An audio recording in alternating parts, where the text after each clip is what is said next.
একটা শহর যেখানে পাপের জন্য মানুষকে হত্যা করা হয়, প্রতিটি খুন নিখুঁতভাবে পরিকল্পিত, আর প্রতিটি মৃত্যুর পেছনে লুকিয়ে আছে 7টি মারাত্মক পাপ। হত্যাকারী কখনো ধরা পড়ে না, আবার কখনো পালায়ও না, কারণ সে বিশ্বাস করে সে ঈশ্বরের কাজ করছে। কিন্তু প্রশ্ন হলো, ঈশ্বর কি সত্যি তাকে পাঠিয়েছে? দুজন ডিটেকটিভ, একজন সিনিয়র একজন জুনিয়র, এই রহস্যময় খুনের পেছনের মানুষটাকে খুঁজতে নামে। প্রতিটি ক্লু যেন একটা দুঃস্বপ্নের দরজা খুলে দেয়। আর যখন অবশেষে খুনি ধরা পড়ে, সে নিজেই বলে শেষ দুটা পাপ এখনো বাকি আছে, অর্থাৎ এখনো দুটি খুন বাকি। সেই দুটি খুন কিভাবে হতে চলেছে বিশ্বাস করো, এই মুভির এন্ডিং তোমার মাথা ঘুরিয়ে দেবে। তাই আর বেশি বকবক না করে আগে মুভিটা শুরু করি।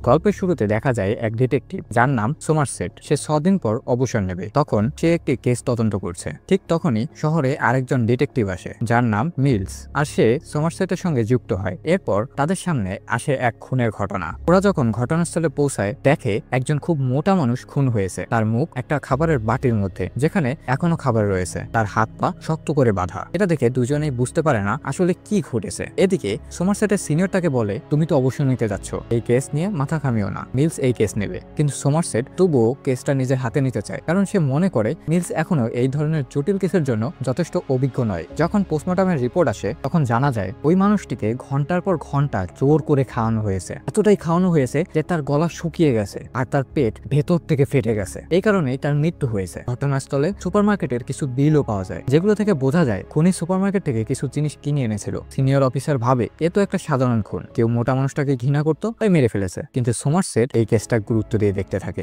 এদিকে শহরে আরেকটা খুন হয়। এবার ভিকটিম এক বড় আইনজীবী যার নাম এলি হোল্ড। মিলস ঘটনাস্থলে যায় এবং দেয়ালে রক্ত দিয়ে লেখা দেখে গ্রেট, অর্থাৎ লোভ। ওই মানুষটার শরীর থেকে কিছু মাংস কেটে নেওয়া হয়েছে, আর তার ওয়াইফের বড় একটা ছবির উপর গোল চশমার মতো দাগ টানা হয়েছে। এদিকে পোস্টমর্টমে ওই মোটা লোকটার পেটে কাঠের ছোট ছোট টুকরো পাওয়া যায়। সোমারসেট তদন্ত করতে গিয়ে দেখে প্রথম খুনের ঘটনাস্থল থেকে যে কাঠের ছোট ছোট টুকরো পাওয়া গেছিল, ওইগুলো মেজে ঘষে ফ্রিজ সরানোর কারণে উঠে এসেছিল। ফ্রিজ সরিয়ে তারা দেয়ালে পায় 2 টুকরো কাগজ। একটাতে লেখা long and difficult is the way that লে টু গুডনেস, আরেকটাতে লেখা গ্লাটনি, অর্থাৎ অতিরিক্ত খাবার খাওয়া। সোমারসেট বুঝে ফেলে এই খুনগুলো হচ্ছে 7 ডেডলি সিন, অর্থাৎ 7টি মারাত্মক পাপের ভিত্তিতে। আসলে খ্রিস্টান ধর্মে 7টি পাপকে মহাপাপ হিসেবে গণ্য করা হয়। সেগুলো হলো গ্লাটনি, অর্থাৎ অতিরিক্ত খাবার খাওয়া; গ্রিড, অর্থাৎ লোভ; স্লোথ, অলসতা; রোধ, অর্থাৎ রাগ বা ক্রোধ; প্রাইড, অর্থাৎ অহংকার; লাস্ট মানে কামনা; এনভি, অর্থাৎ হিংসা। যেহেতু এখন পর্যন্ত 2টা খুন হয়ে গেছে, তাই এখনো 5টি খুন বাকি আছে। যদিও সোমারসেট ডিসাইড করে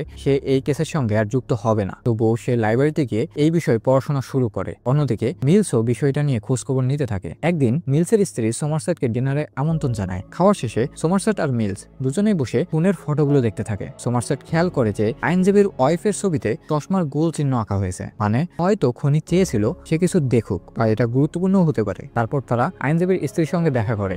যদিও তার মনের অবস্থা খুব একটা ভালো ছিল না, তাও সে খেয়াল করে দেখে এবং বলে, এই বড় ছবিটা তো উল্টো ঝোলানো। এটা শুনে ডিটেকটিভরা ঘটনাস্থলে পৌঁছায় এবং ফিরে গিয়ে সেই ছবি খুলে দেখে। প্রথমে ছবির পেছনে কিছুই পায় না, কিন্তু দেয়ালে ভালো করে দেখার পর তারা পায় হেল্প মি লেখা, যেটা আবার কারো ফিঙ্গারপ্রিন্টে লেখা হয়েছে। এই ফিঙ্গারপ্রিন্ট গুলো ম্যাচ করে এক পুরনো অপরাধীর সঙ্গে, যার বিরুদ্ধে চুরি, মাদক ও ধর্ষণের মতো অপরাধের অভিযোগ আছে। তারা সঙ্গে সঙ্গে তার ঠিকানায় পৌঁছায়। ওখানে গিয়ে আরো করুণ দৃশ্য দেখা যায়। লোকটা বিছানায় শুয়ে আছে, একদম কঙ্কালের মতো শুকিয়ে গেছে সে, শরীর জুড়ে অসংখ্য ক্ষত চিহ্ন। সবাই ভাবে সে হয়তো মৃত, কিন্তু হঠাৎই বোঝা যায় সে আসলে এখনো বেঁচে আছে। তাকে দ্রুত হাসপাতালে নেওয়া হয়। ডাক্তার জানায় ও অন্তত 1 বছর ধরে এভাবেই শুয়ে আছে, না নড়েছে না হেঁটেছে। তার শরীরে প্রচুর অ্যান্টিবায়োটিক আর ড্রাগস পাওয়া গেছে। তখন তারা জিজ্ঞেস করে ওকে কিছু বলার চেষ্টা করেছে। ডাক্তার তাকে জানায় যে সে অনেক আগে নিজের জিভ কেটে ফেলেছিল। জীবনে সে এত যন্ত্রণা সহ্য করেছে, হয়তো আর কেউ সেটা করেইনি। ডাক্তার বলে, তুমি যদি তাকে কিছু জিজ্ঞেস করো তবে সে ব্যথা আর মানসিক ধাক্কায় সেখানে মারা যাবে। এখন তাদের হাতে এমন একজন প্রমাণ আছে যে সব জানে কিন্তু কিছু বলতে পারে না, আর এই কারণেই তারা নিজেদের অসহায় মনে করতে থাকে। সোমারসেট তো ভেতরে ভেতরে খুব ভেঙে পড়ে। এরপর রাতে মিলসের স্ত্রী সোমারসেটকে ফোন করে, বলে আমি তোমার সঙ্গে দেখা করতে চাই। পরদিন সোমারসেট তার সঙ্গে দেখা করতে চায়। মিলসের স্ত্রী বলে, আমি প্রেগনেন্ট, কিন্তু মিলস এখনো সেটা জানে না। আমি চাই না আমার সন্তান এমন একটা শহরে জন্ম নিক যেখানে অপরাধ এত বেশি। এই শহরের অপরাধের হার আসলেই ভয়ঙ্কর ছিল। সোমারসেট শান্তভাবে বলে, আমি তোমার কথা বুঝতে পারছি। বহু বছর আগে আমিও এক মেয়েকে ভালোবাসতাম, আমরা স্বামী স্ত্রীর মতোই ছিলাম। সে প্রেগনেন্ট হয়েছিল, কিন্তু আমি চাইনি আমার সন্তান এমন এক জগতে জন্ম নিক যেখানে ন্যায় বিচার বা ভালো মানুষের কোনো মূল্য নেই। তাই আমি তাকে অ্যাবর্শন করতে বলেছিলাম এবং সে তাই করেছিল। আমি জানি আমার সিদ্ধান্ত তখন ঠিক ছিল, তবুও প্রতিদিন ভাবি হয়তো আমার সিদ্ধান্তটা বদলানো উচিত ছিল। সে আরো বলে, যদি তুমি অ্যাবর্শন করাতে চাও এই ঘটনা মিলসকে কখনোই বলো না, কিন্তু যদি তুমি শিশুটিকে জন্ম দিতে চাও তাহলে তাকে এত ভালোবাসো যেন সে কখনোই এই দুনিয়ার নিষ্ঠুরতা টের না পায়। সে বোঝাতে চায় এই শহরে বেঁচে থাকতে হলে মানুষকে জানোয়ারের মতো হতেই হবে। মিলসের স্ত্রী তাকে ধন্যবাদ জানিয়ে চলে যায়। পরদিন মিলস আর সোমারসেট আবার দেখা করে, কিন্তু সোমারসেট তাকে বলে না যে সে তার স্ত্রীর সঙ্গে দেখা করেছে বা সে বাবা হতে চলেছে। তারা কেস নিয়ে আলোচনা শুরু করে। মিলস বলে এই খুনি একদম পাগল।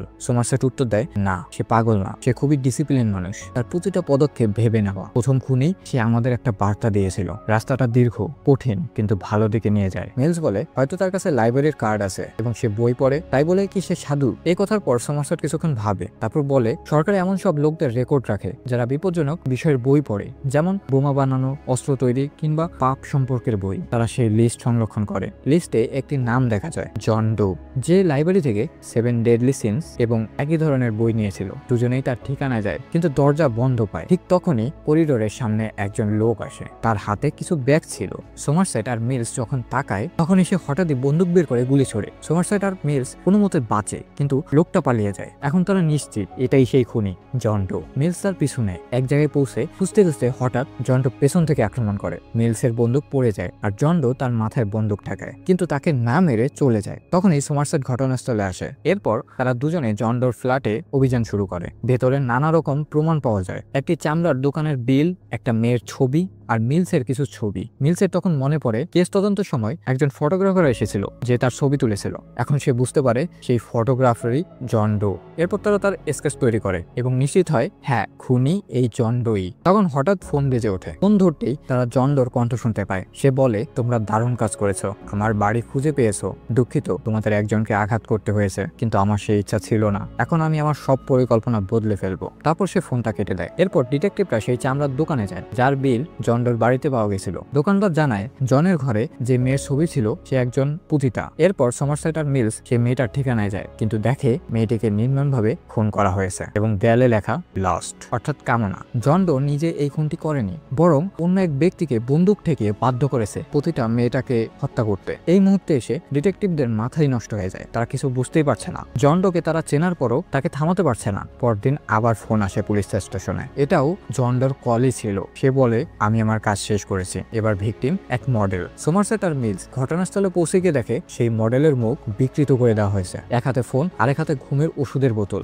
আসলে জন ডো ওই মডেলকে দুইটি ওয়ে দিয়েছিল, হয়তো ফোন করে কারো কাছে সাহায্য চাও, নয়তো ওষুধ খেয়ে মারা যাও। মডেলটি ওষুধ খেয়ে আত্মহত্যা করেছিল, কারণ সে এত যন্ত্রণা সহ্য করতে পারছিল না। আর দেখা যায় দেয়ালে লেখা প্রাইড, অর্থাৎ অহংকার। এখন পর্যন্ত দেখা যায় সোমারসেট 5 জনকে হত্যা করেছে, আর সূত্র অনুযায়ী এখনো 2টি খুন বাকি আছে।